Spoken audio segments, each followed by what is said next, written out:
रङ्गशालामा छौँ। क्रिकेट मैदानमा क्रिकेटको रौनक छ भने दशरथ रङ्गशालामा पनि साफ वुमेन्स च्याम्पियनसिप चलिरहेको छ, तर दर्शक भेलाको सङ्ख्या निकै न्यून छ।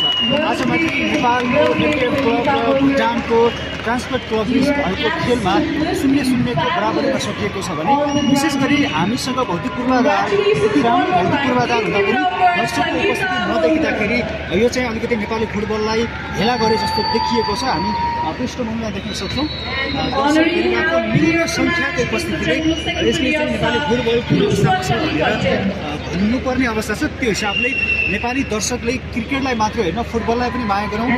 दशरथ रङ्गशालामा साफ वुमेन्स च्याम्पियनसिप चलिरहेको छ। यो च्याम्पियनसिप हेर्न पनि नेपाली खेलकुद समर्थकहरू मैदानमा आउनु पर्यो।